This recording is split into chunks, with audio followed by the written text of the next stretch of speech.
Supporting students is important in the terms of giving them a positive experience can improve the outcome for all students while also improving their emotional literacy and confidence. So, optimal testing conditions in STEM classrooms can honestly vary from classroom to classroom, but they must ensure that students feel safe and supported, and then this can also play a role in their performance. Key elements include comfortable seating arrangements, adequate lighting, and minimal distractions, and this is all aimed for a STEM testing atmosphere.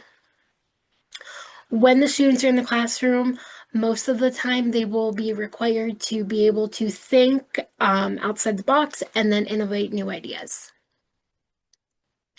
So considering the social needs of students, you want to be able to arrange the classroom that can help relate to those testing conditions. So things like group seating or pairs can help lower that anxiety of the students. And while it is also helping the students feel more comfortable, it can also encourage collaboration between the student and their peers. For emotional needs, emotional readiness is very, very important for when it comes to an exam. So giving different resources, such like a review session, extra, let's say, articles to help the student understand what is going on. I also mentioned stress relief activities and positive reinforcement can help lower that anxiety in the students.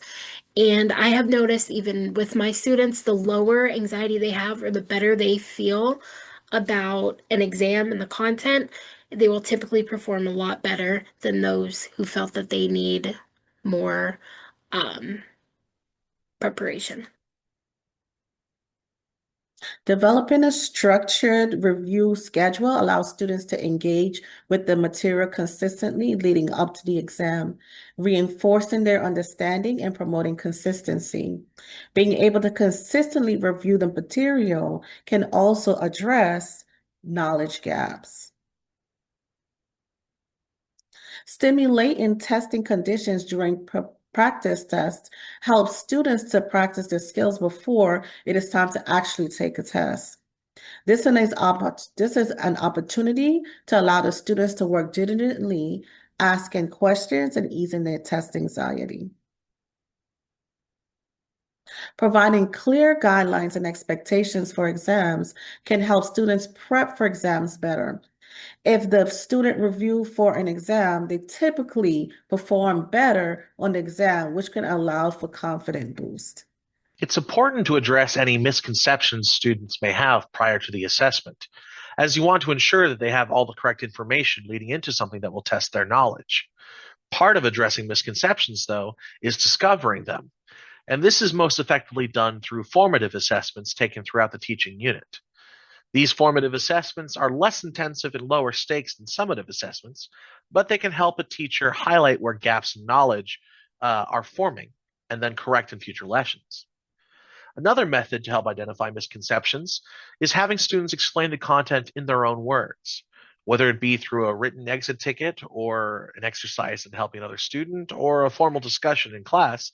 This challenge of having a student reframe knowledge into something they can explain can help to identify where they may have misremembered or misattributed information, which a teacher can then iron out in real time to help prepare students for their assessment.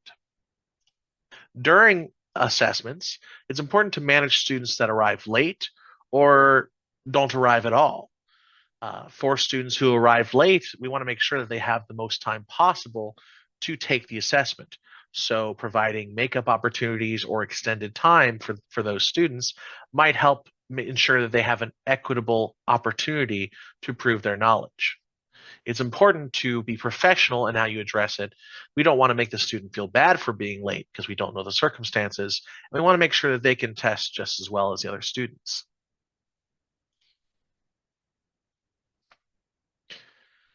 Of course, not all students learn the same way.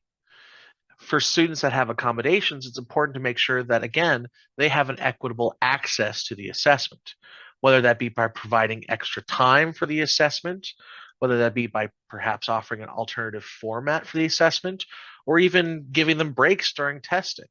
Any of the accommodations you see on the screen can help students feel more comfortable taking the exam if they have considerations that need to be met. Okay, so now that we've talked about preparing students before and during the exam, I'll focus on what happens after the exam.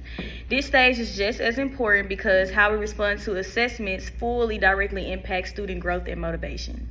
So after the exam, the first step is to analyze the data carefully. This means looking at patterns and results, not only overall class trends, but also individual strengths and weaknesses. So for an example, if several students struggle with a certain type of ratio problem, that tells me I need to reteach that concept in a different way.